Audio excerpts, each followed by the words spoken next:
Hey everyone, well, oil change day today on the buggy. This is its third technically oil change I've done on it.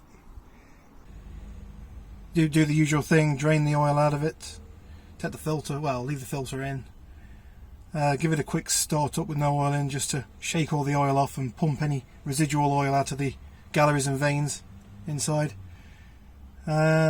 Which quite a bit came out, quite a lot of aluminium came out as well.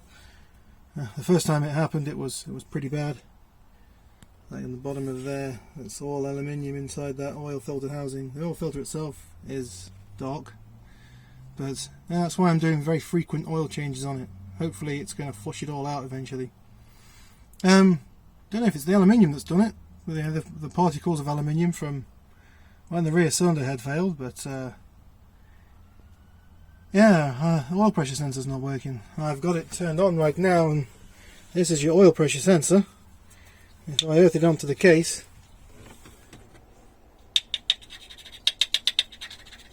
nothing. Nice, just what you want. Yeah, it's just what you want. So what I'm doing, I'm going to get the part number off that. There's a part number underneath. Can't see it very well, but there is one there. I know it's this cable works because I've put a little piece of wire in that and stuck it to ground. It makes the light come on. So that's a GM part actually. I thought that looked a little bit like a Vauxhall. That looks a lot like a Vauxhall's oil pressure sensor, doesn't it? Yeah, the actual part number on it reads 634 GM underscore 130828. There's another number on the other side. There's quite a bit of numbers. Oh, kilopascals. 30 to 55 kilopascals. Yeah. Another part number there. What was that one read? 55578684. Yep, I'll get one of those on order. Fun stuff. Alright, so doing a general check-up on this after doing an oil change. Thought I whipped the rocker covers off. Everything looks pretty good in there. There's a bit of scoring on those rollers, but I just put that down to be a bit of aluminium filings in the oil. I have flushed it out a few times, but there's still some in there. Can't get them all out. That's why I'm doing the frequent oil changes. You know, literally every 50 miles I'm doing an oil change on this thing. It only uses 2 litres, so it's not that much. Current mileage is just under 600 miles. Wanted to see if that oil pressure sensor was working, and it still appears that it's not. I've just cleaned it out. Sometimes you can clear oil pressure sensors out if they've got metal filings in them or something like that. Yeah, I know it's a bit shoddy to do it, but yeah. But if you put some petrol down them and give them, you know, like a firking around inside the little hole inside it with an Allen key or something, you can feel the little spring you press against. And you can keep pressing against that, and sometimes you can free them up again. Petrol's quite good because it cleans out any crap inside them. It's a very naughty thing to do for what they cost. I have actually ordered 2 of these. They are actually the same ones as Vauxhall Corsa or Opel Corsa, Opel Astra, Vauxhall Astra. Yeah, so great. We know how reliable those ones are. So yeah, I've ordered 2. One to replace and one to keep in this thing.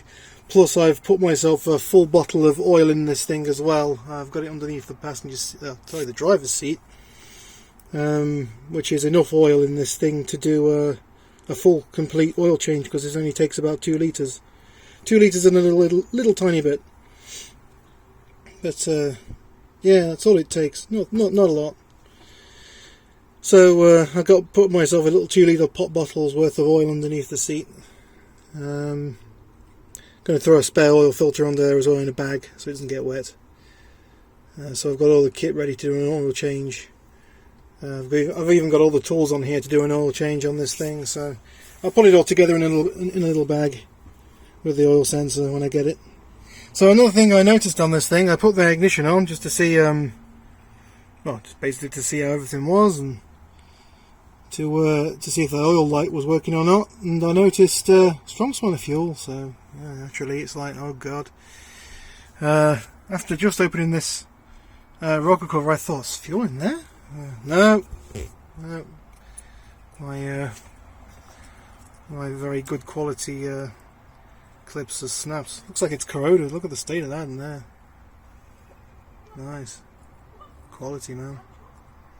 So yeah, I'm gonna go and get a replacement of those. It's a terrible place for a fuel line, to be fair. I might see it spraying out. Still pressure inside that thing. I may zip tie it down a little bit just so it doesn't catch on it anymore. It's always nice to have vital engine parts rubbing on things. I might actually be tempted to replace a lot of these connectors. They're all looking a bit corroded. If one of them's failed, they're probably all going to fail. An aircraft going over. Oh, it's a... I don't know if that's the air ambulance or not. Let's see what this zoom's like on this thing. Where's the zoom? Oh, there we go. Nice digital zoom. Makes the picture look horrific. Just drop it back down again to whatever. There we go. My finger in the way of the lens, of course. Gotta do all the good stuff. Yeah. I could open this up just to have a look and see what the chain was like. It looks okay. It's not overly stressed or anything. Chain tensioner looks in good condition, which is the most important thing. This looks like it's wound out quite a fair way, but it's alright. I think it's alright. Chain doesn't look bad, doesn't look stretched. Can't see any significant gaps between the links or anything. There's no play anywhere. Doesn't make any tappity noises, so yeah. If it's anything from the other chain on the other side of the engine, that chain survived wearing down the actual journal bearing, the bearing just here underneath this bit of nail. These are all new timing chain tensioners anyway. Plastic. Ugh, plastic. Why would you make key vital engine components out of plastic? That seems such a backward thing to do, but there you go, I guess. Why would you use GM parts on an engine like this? Ugh. Yeah, GM. I don't know.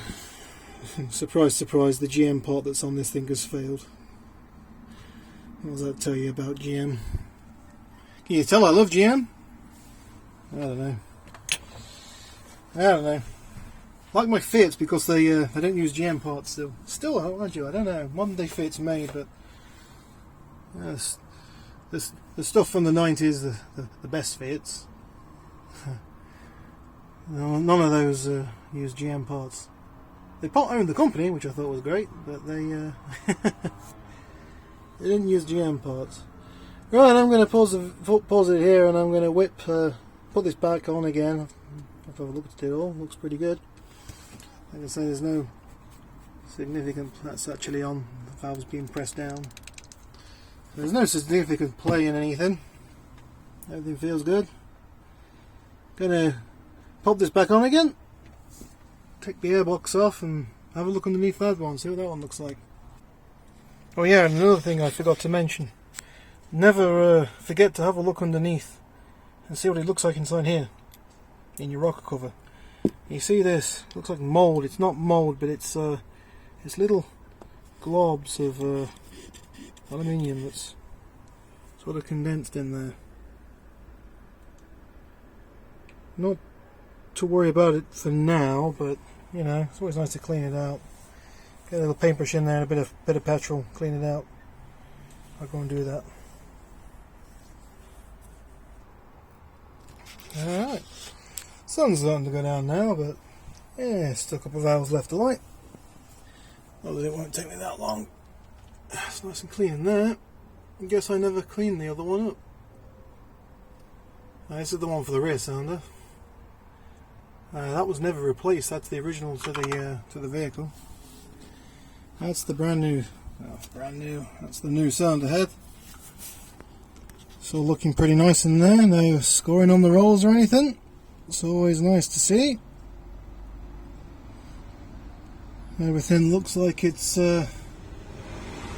performing well. Everything feels good. Timing chain is nice, not too taut, not too tight, in the Goldilocks zone as they like to call it. Beautiful.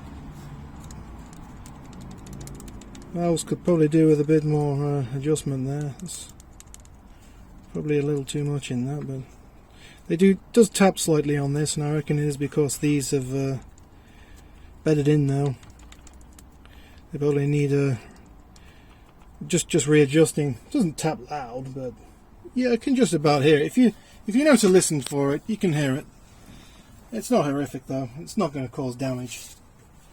The hydraulic, oil effect on these things work quite well. They're not hydraulic tappets, obviously, but when the oil gets underneath them, it does half quiet them down good. Could do with just turning that engine over just a little bit. Mind you, I can't do it. Oh, I can, because I've just disconnected my fuel pump. So there we go. That's not. The valves are not used there. So that valve might still be down a little bit. Let's just turn my radio off. Let's kick it over again, shall we?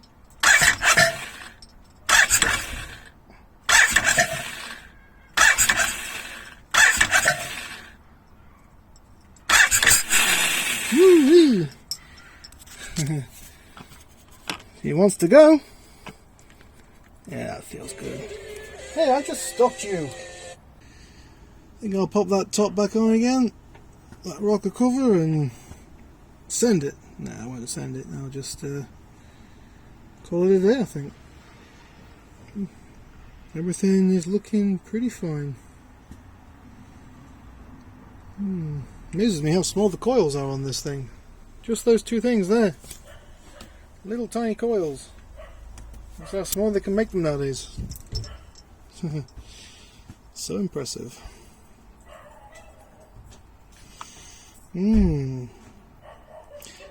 So yeah, I was found out that the secondary pulley, what do they call it, secondary clutch, it's not technically a clutch, but CVT pulley in here, the secondary one on the gearbox side, looks like it's warped somehow, and it's bent and it wobbles, which is probably the reason why I get a little bit of vibrations in this thing. Doesn't seem to be damaging the belt though, so I'm going to leave it for now. I'll look into changing it if and when I need to.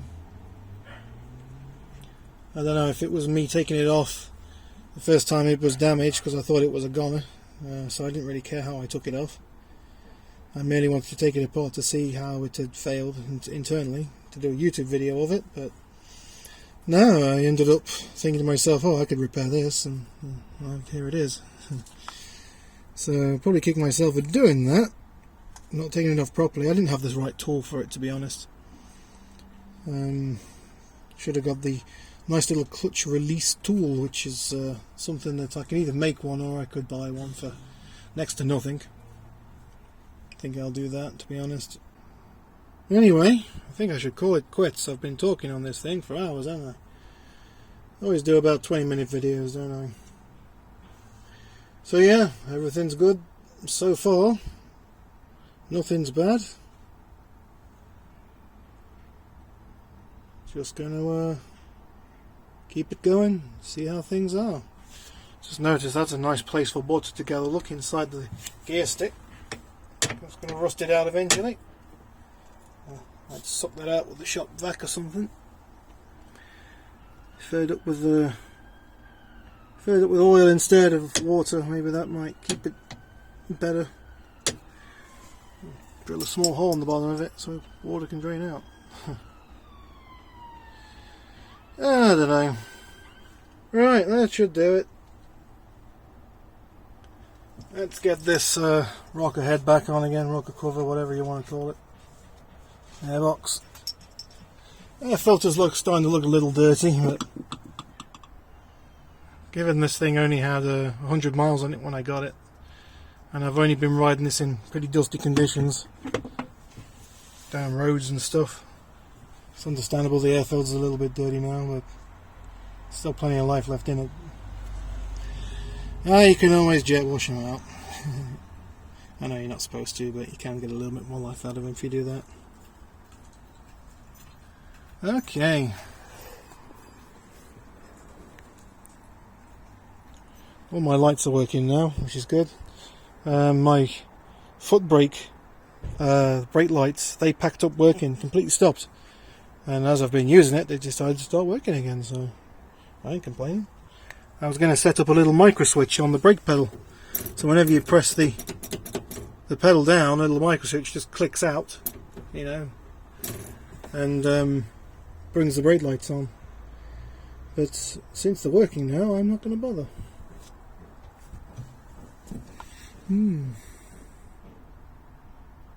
Like I say, on this thing, the only thing I'd change is the way the coolant system's ran. Thermostats on both cylinders, and both cylinders linked into a Y piece going to the front radiator. That's all I do, to be fair. Alright, thanks for watching. I'll see you on the next video. Peace out, everybody.